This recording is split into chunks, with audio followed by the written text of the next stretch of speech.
Hi future attorneys, today we're decoding the 2025 bar. In this series, we'll not just answer bar questions, we'll also break down the principles, the logic, and the substance behind them. And I'll share strategies to help you craft stronger bar answers.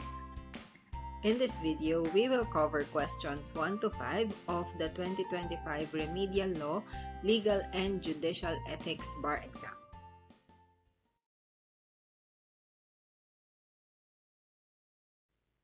Question number 1 tests whether you know the concept of a writ of continuing mandamus and the types of cases to which it applies. There is a case in point here, Baquirin et al. Versus De La Rosa et al. It was decided in 2023. The Supreme Court held in that case that the writ of continuing mandamus is available only in environmental cases, and not in cases involving alleged extralegal killings arising from the anti-illegal drug war of the government. In cases of extralegal killings, the better remedy or the proper remedy is a petition for the issuance of a writ of amparo. If the writ of amparo is issued, the government officers involved will be required to explain their actions, and it will also allow the court to issue or to grant certain reliefs, such as a protection order. In any case, what is clear is that a writ of continuing mandamus is not applicable in this situation. Here is the suggested answer. No, the petition is not proper. The Supreme Court has held that a petition for the issuance of a writ of continuing mandamus is available only in environmental cases. It is not the proper remedy to address violations of people's rights arising from the anti-illegal drug war of the government. In this case, Oplan Crimen is not an environmental case, but a human rights case involving alleged violations of the right to life. A petition for a writ of continuing mandamus is not available to compel the PNP to protect the people, prevent violations of their right to life, or investigate the killings resulting from its implementation. Hence, the petition is not proper.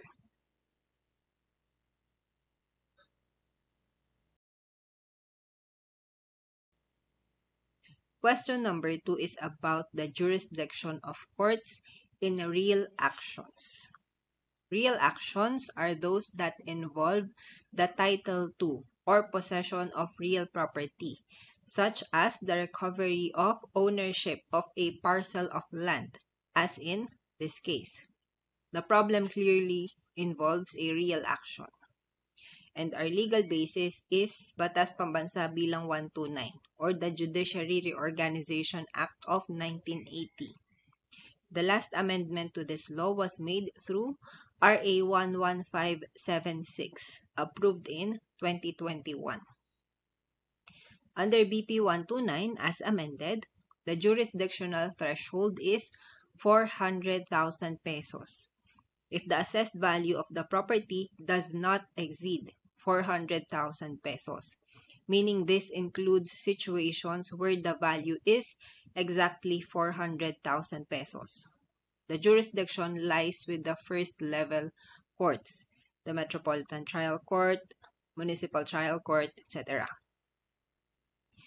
If the assessed value exceeds 400,000, starting from 400,001 peso, the regional trial court has exclusive original jurisdiction under Section 19 of BP 129. In this problem, the assessed value of the property is exactly 400,000 pesos. Since it does not exceed 400,000 pesos, jurisdiction lies with the first level courts, and the RTC in the problem was correct in dismissing the complaint. Here is the suggested answer. Yes, the RTC is correct.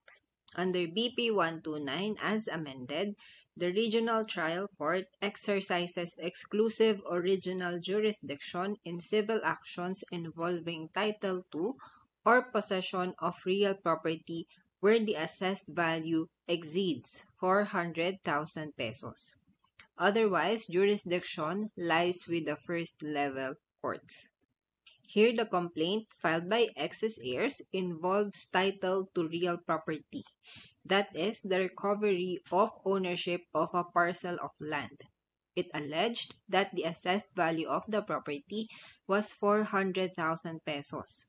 Since this amount does not exceed 400,000 pesos, jurisdiction properly belongs to the first level courts. Accordingly, the Regional Trial Court was correct in dismissing the complaint on the ground that the assessed value of the property was below its jurisdictional threshold. I guess one reason this problem can be confusing is if you remembered the jurisdiction of first-level courts over probate proceedings. The jurisdictional threshold in probate cases is 2 million pesos. If the value of the estate does not exceed 2 million pesos, jurisdiction lies with the first-level courts, as provided under Section 33 of BP 129. In this problem, the complainants were described as heirs of X, which might have led you to think that this case involves probate proceedings. But it does not. This is an action for the recovery of ownership of property. It is not a probate proceeding. So learn to distinguish essential from non-essential information when reading bar problems and focus only on what is essential.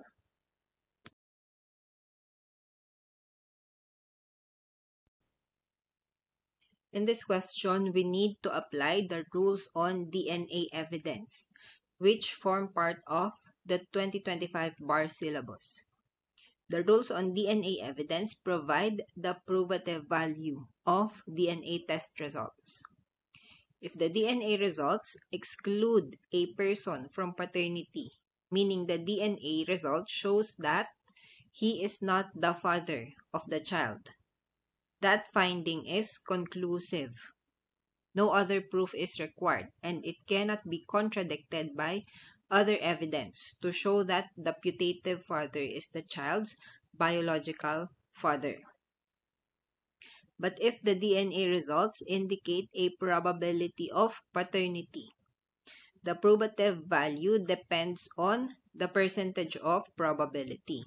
If the probability is less than 99.9%, the DNA result is considered only as a corroborative evidence. There is no presumption of paternity, whether conclusive or disputable. But the result may corroborate either claim. But if the probability is 99.9% or higher, the DNA result gives rise to a disputable presumption of paternity. Recall what a disputable presumption means. In this context, it means that the putative parent is presumed to be the father of the child, unless there is proof to the contrary. The party disputing the presumption may present evidence to rebut it. For example, the alleged father may show that he was out of the country at the time that the child was supposedly conceived. Such evidence may be admitted to disprove paternity. Here is the suggested answer. The DNA results can be given probative weight. B is incorrect in claiming otherwise. Under the rules on DNA evidence, DNA results where the value of the probability of paternity is 99.9% or higher constitutes a disputable presumption of paternity. Here, the DNA results show that the value of the probability of paternity between B and C is 99.9%. This makes B the presumed father of C, and the burden is on B to prove that he is not. Accordingly, B's claim is incorrect.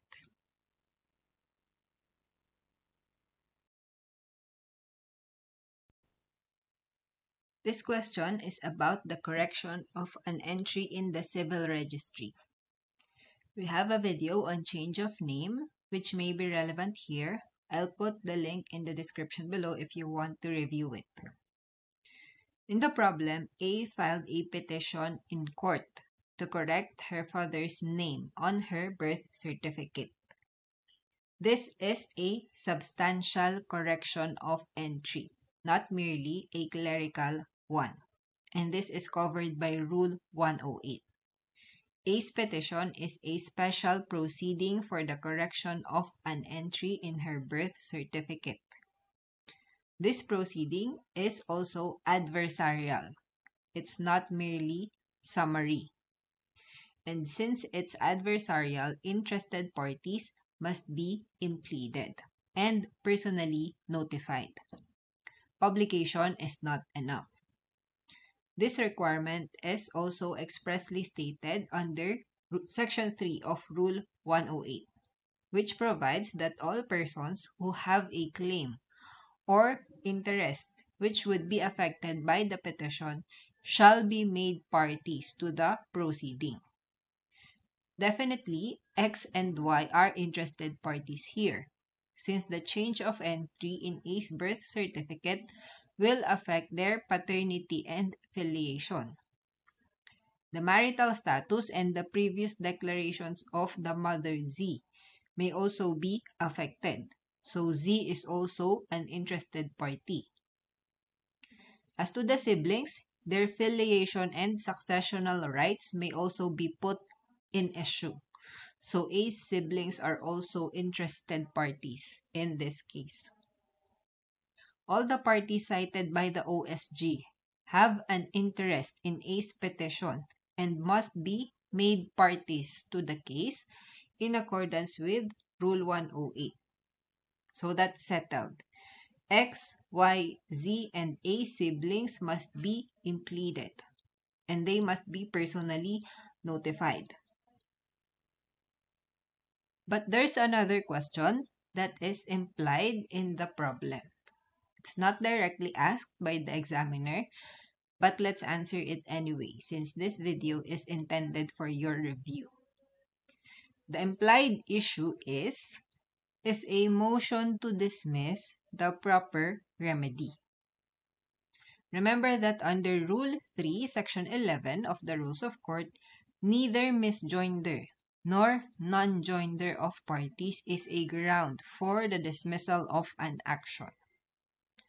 Although a Rule 108 petition is a special proceeding, the rules of court apply suppletorily, since Rule 108 itself did not specify the effect of failing to implead indispensable or necessary parties. Therefore, a motion to dismiss is not the proper remedy in this case. The proper course of action is to implead or to notify the persons who have an interest in the petition, but not to dismiss the case. The case may be dismissed only if A fails or refuses to comply with a court order to implead the interested parties. And even then, the ground for dismissal would be the failure to comply with a lawful court order, not the non-joinder of parties itself. So here's the suggested answer. A's petition should not be dismissed, but it should not proceed until X, Y, Z, and her siblings are duly notified and impleaded. Under the rules of court, as clarified by the Supreme Court, while Rule 108 petitions are proceedings in rem, all persons who have a claim or whose interests may be affected must be notified and given an opportunity to oppose. However, non-joinder of said parties is not a ground for dismissal. The proper remedy is to implead or notify them. Here, the correction of A's father's name from X to Y may affect the rights, claims, and interests of X or Y, his wife, and their other children, as it touches on matters of civil status, filiation, and inheritance. Thus, they must be notified and given an opportunity to oppose. Accordingly, the OSG's motion to dismiss should be denied, and X, Y, Z, and A siblings should instead be impleaded in the petition. While making this video, I had the time to analyze and research, but I understand that in the actual bar, we don't have that luxury of time. So during the exam, it's usually enough to address the question expressly stated in the problem. In this case, whether there is a need to notify the interested parties in a petition for a change of name. Also remember, when answering in the bar, don't leave anything blank. Try your best to craft an answer, even just a short or simple one. The examiner may still give partial points. And in the bar, every point matters. It could be the decimal you need to pass.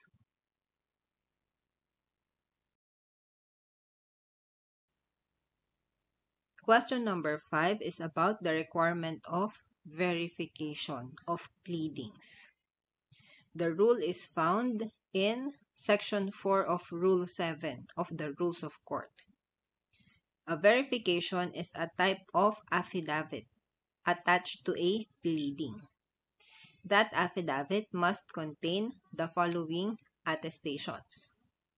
First, the allegations in the pleading are true and correct based on the affiant's personal knowledge or based on authentic documents. Second, the pleading is not filed to harass, cause unnecessary delay, or needlessly increase the cost of litigation. And third, the factual allegations in the pleading have evidentiary support, or if specifically identified, will likely have evidentiary support after a reasonable opportunity for discovery. So there are 3 statements. There are 3 attestations that must be indicated in a verification. However, in the problem, A included only the first one. The question, therefore, is whether a complaint must be dismissed if the verification is incomplete. There is a case in point here, Altres versus Empleo. It was decided in 2008. This case provides guidance on the effects of non-compliance or defects in both the verification and certification against forum shopping. As to verification, the Supreme Court held that non-compliance or defect in verification is not fatal, and it is not a ground for the dismissal of a complaint. The court may allow the party to submit or correct the verification. The court may even act on the pleading in the interest of substantial justice, and that is consistent with the liberal construction of the rules of court. With that, here's the suggested answer. XYZ Entertainment's motion to dismiss should be denied. The Supreme Court has held that a defect in verification is not a ground for dismissal of a complaint. The court may instead order its correction or act on the pleading in the interest of substantial justice. Here, the verification in A's complaint is incomplete because it failed to state that the complaint was not filed to harass or cause unnecessary delay, and that the factual allegations have evidentiary support, as required by the rules of court. However, this defect is not fatal and is not a ground for its dismissal. Accordingly, the complaint should not be dismissed. Thank you for listening, future attorneys. keep studying smart, and see you in the next episode of Decoding the 2025 Bar.